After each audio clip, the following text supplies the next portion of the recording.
can be open automatic. What is the reality? Nobody could understood. Nobody could decipher that inscription till now.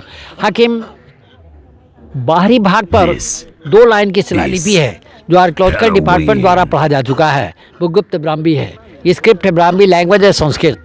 उल्टा पढ़ा जाता है जैसा कि उर्दू में पढ़ा जाता है, तो संस्कृत में अनुवाद है तपस्वी योग्य शुभ गुहे अरहंत प्रतिमा प्रतिष्ठते आचार्य रत्नम मुनि बैरदेव 3rd-4th सेंचुरी एडी। अरहंत का अर्थ हुआ तीर्थंकर। 3rd-4th सेंचुरी एडी का मतलब होता है। मैं हूँ विक्रम बिहारी और आप देख रहे हैं न्यूज़ बिहार दस्तक 2.0 और इस मैं मौजूद हूँ नालंदा जिला के एक धरोहर जैसे स्थान पे यानी राजगीर में, जो कि अपने आप में विश्व जगत में ये विख्यात है, विश्व जगत में प्रसिद्ध है। और इस समय मौजूद हूँ मैं सोन भंडार के पास और इस विषय में हमारे साथ वार्तालाप करने के लिए, इस विषय में चर्चा करने के लिए हमारे पास मौजूद हैं इस समय यहाँ के कर्मचारी, जो कि हमें बताएंगे इसके बारे में पूरा विशेष डिटेल। तो सबसे पहले सर, न्यूज़ बिहार दस्तक 2.0 में आपका स्वागत है। तो आप सबों को मेरा नमस्कार। नालंदा विश्वविद्यालय के तरह सर ये जंगल झाड़ी मिट्टी में ढका हुआ था। एशिया महादेश का द्वितीय विश्वविद्यालय हुआ नालंदा, जहाँ 2 चाइनीज विद्यार्थी थे, फाहियान और हुइनसंग। हुइनसंग साहब जब भारत भ्रमण यात्रा किए तो उनके भारत भ्रमण यात्रा के रिपोर्ट पर यहाँ की खुदाई जो है 1905 में लॉर्ड कनिंघम और मार्शल ने करवाए तो 2 गुफाएं मिली, पश्चिमी गुफा, दूसरा पूर्वी गुफा। अब इन 2 गुफाओं के बारे में ऐसा इतिहास चला रहा है कि 2600 पूर्व 6th सेंचुरी BC में इस मगध का राजा जो थे उनका नाम था बिंबिसार। राजा बिंबिसार जो थे हरियक डायनेस्टी के थे, हरियक वंश के थे। तो पश्चिमी गुफा को राजा बिंबिसार का भंडार खजाना माना गया है। अब ये जो सामने में वेंटिलेटर दिख रहा है, उस वेंटिलेटर के पीछे एक दरवाजे का निशान है और दरवाजे के पीछे ऐसा आर्कियोलॉजिकल सर्वे ऑफ इंडिया वालों का रिपोर्ट है कि अनुमानतः 3 माइल की लंबी गुफा है। सोन का मतलब सुरंग होता है सर। उधर आपको हॉट स्प्रिंग गर्म जल का कुंड हुआ, तो कुंड के बगल से 565 सीढ़ी ऊपर पहाड़ चढ़ना पड़ता है। पहाड़ का नाम है व्यवहारगिरी। तो इस व्यवहारगिरी पहाड़ी के ऊपर में सप्तपर्णी गुफा है। सप्तपर्णी गुफा का अंडरग्राउंड रास्ता यहाँ तक बताया गया है। और ऐसा बौद्ध साहित्य में विवरण है कि जब भगवान बुद्ध का महापरिनिर्वाण अर्थात मृत्यु कुशीनगर में हुआ, उनके मृत्यु के 3 महीना बाद 500 भिक्षुओं का प्रथम बौद्ध महासंगीति सभा राजगिरी सप्तपर्णी गुफा के भीतर हुई और बौद्धों की 3 धार्मिक पुस्तकें लिखी गई, सुद्ध पिटक, विनय पिटक और अभिधम मतलब त्रिपिटक। उस समय मगध का जो राजा थे उनका नाम था बिंबिसार। तो इसी सुरंग के भीतर इतिहास है कि राजा बिंबिसार का गुप्त भंडार खजाना रहा होगा।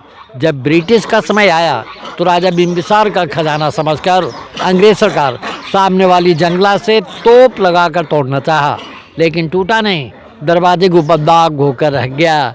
बाद में भारत का प्रथम वैज्ञानिक कलकत्ते का निवासी जगदीश चंद्र बसु हॉट स्प्रिंग को टेस्ट किए, ऑब्जर्वेशन प्लस एक्सपेरिमेंट किए, तो वो ऐसा रिपोर्ट प्रकाशित किए कि इस पहाड़ के भीतर गंधक लोहा फास्फोरस है और ये विस्फोटक पदार्थ है। अगर इसे डायनामाइट से तोड़ा जाए ब्लास्ट कर जाएगा, ज्वालामुखी फूटेगा, गर्म जल वगैरह बंद होने का उम्मीद है।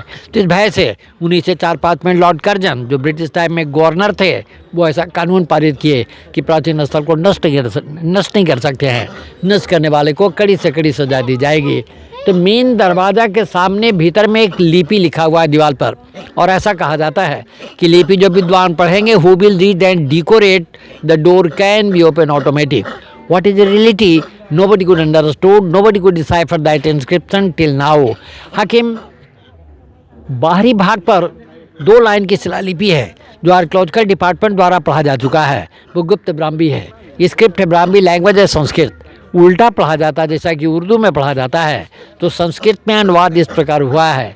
निवाणा लाभाय तपस्वी योग्य शुभ गुहे अरहंत प्रतिमा प्रतिष्ठते आचार्य रत्नम मुनि बैरदेव 3rd-4th सेंचुरी एडी। अरहंत का अर्थ हुआ तीर्थंकर। 3rd-4th सेंचुरी एडी का मतलब होता है आफ्टर क्राइस्ट, 1700 पूर्व।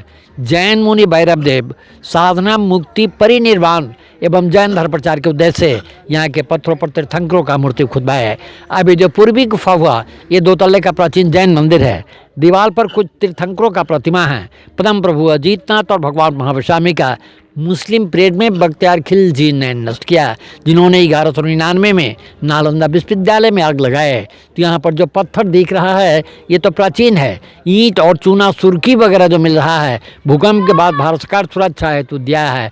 तो उस समय इस मगध का प्राचीन नाम था गिरि ब्रज। तो गिरि का अर्थ होता पहाड़, ब्रज का अर्थ होता वासियों। तो यहाँ पर 5 पहाड़ियाँ हैं, जैसे 1 नंबर का नाम हुआ विपुलगिरी, 2 नंबर रत्नागिरी, इसे गिरकोट पहाड़ भी कहते हैं, that by the meditation centre of Lord Buddha, 3 number Udayagiri, 4 number Sonagiri और ये 5 नंबर व्यवहारगिरी हुआ सर। तो इसी 5 पहाड़ के भीतर ऐसा अनुमान है कि राजा बिंबिसार का महल रहा होगा, लेकिन हमेशा प्राकृतिक आपदा भूकंप आता रहा। महल तो जंगल झाड़ी मिट्टी में दब गया और नया राजगिरी बस स्टैंड के पास बसा हुआ है। अर्थात यहाँ पर जो रेड स्टोन दिख रहा है ये तो प्राचीन है। ईंट और चूना सुर्खी वगैरह जो मिल रहा है ये भूकंप के बाद भारत सरकार प्रोटेक्शन सुरक्षा हेतु दिया है। That's all. तो दादा हम जानना चाहेंगे आपसे कि अगर कोई विजिटर्स यहाँ पे कोई पर्यटक घूमने के लिए कोई आते हैं जी अलग अलग राज्य से या अलग अलग देशों से, जी। तो ये जो गुफा आप दिखा रहे हैं हम लोग को, वो गुफा दिखाई जाती है या नहीं? हाँ, दिखाई जाती है। तो अभी फिलहाल बंद क्यों है ये? ये तो बंद है, कोरोना लेकर के आपका लॉकडाउन में ये बंद है सर। जब लोग यहाँ पे देखने के लिए आते हैं तो यहाँ पे टिकट वगैरह भी लगता है, चार्ज? जी नहीं, मुफ्त में? हाँ जी। और हमें थोड़ा सा इसके बारे में बताइएगा कि जो ये बड़ी वाली सामने में जो गुफा दिखाई दे रहा है जी, वो कौन सा गुफा है? ये पश्चिमी गुफा हुआ, और वो छोटी वाली? छोटी वाली पूर्वी गुफा है। आप देख रहे थे ये जो हमारे साथ यहाँ के कर्मचारी जो हैं, आप यहाँ के कर्मचारी हैं? जी नहीं, मैं टूरिस्ट गाइड हूँ। Private टूरिस्ट गाइड करने वाले हैं और लोगों को बताने वाले हैं इसके बारे में, विशेषता इसके विशेष जानकारी देते हैं ये।